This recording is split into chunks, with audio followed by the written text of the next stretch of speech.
од огромно значење. Таму го загубивме надпреварот со 7 поени разлика, ни треба кош разлика. Ако би сакале да одиме понатаму, мораме да го добиеме тој надпревар со 8 поени плюс 7 поени. Мислам дека оваа екипа може да го добие тој надпревар повеќе од 7 поени, без оглед на тоа што имаме повредени играчи, но мислам дека све во огромна предност од тоа што игравме на домашен терен и секој дека ќе добиеме тој надпревар на 8 поени. Па моментално имаше операција, све во најдобар ред, го пуштија пред 2 дена од болница. Операцијата помина одлично, го оперираше еден од подобрите доктори во Македонија. Исто така се здоби со повреда и Младен Пантич, кој што не е во огромен попуст, но мислам дека надпреварот со Кожув ќе се опорави, ќе настапи за нашето. Иако овој надпревар е од огромна можност, на такви надпревари млади играчи знаете дека слабо се разиграваат во надпревари кај што треба да добиеш плюс кош.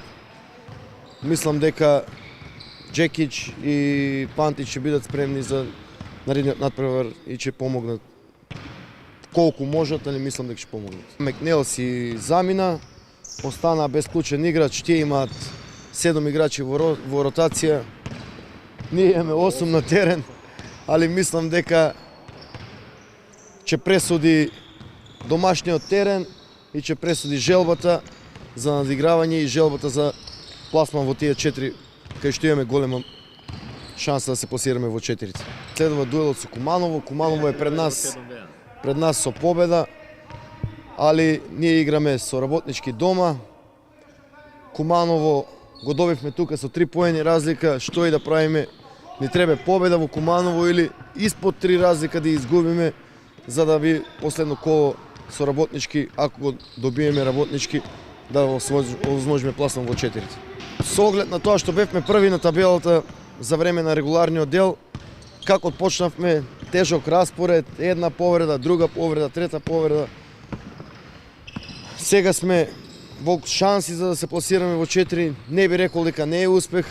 Игравме финале на куп, прво место во регуларниот дел на позицијата, али би било добро да се пласираме во 4, со тоа што да го продолжиме тој, како да кажам, континуитет, со тоа што е 8 години, 9 сме во завршниците на секој преварник.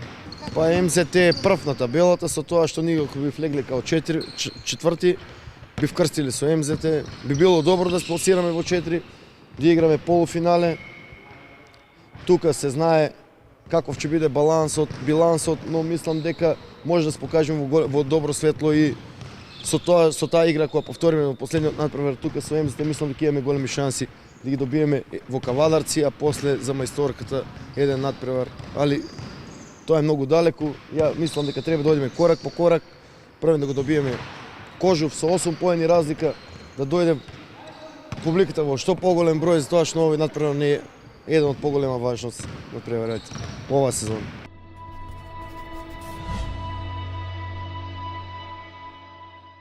Па добро, имавме доста порази овој период, али ништо не се изгуби, значи со победа на оваа утакмица имаме шанси за да влеземе во први 4 екипи. Да дојдат во што по-голем број, ако може, значи тоа е нашиот шести играч, ќе им бидат од голема помош. Не очекува тежок распоред, 7 дена, 3 тешки надпревари, после Кожув гостуваме во Куманово, потоа доаѓа работнички, кој што е во одлична форма во последниот период. Се вратиме на Кожув. Кожув го загуби Макнел, кој му е клучен играч. Каде ја гледаш ти шанса? Па добро, и ние, значи исто изгубивме доста играчи, значи Матија, Андре, значи тука исто не се знае, значи дали Пантички игра, така да изгубивме доста играчи. Он изгубија исто еден играч, али тоа е, тие што сме, значи ќе даеме све од себе и очекувам победа.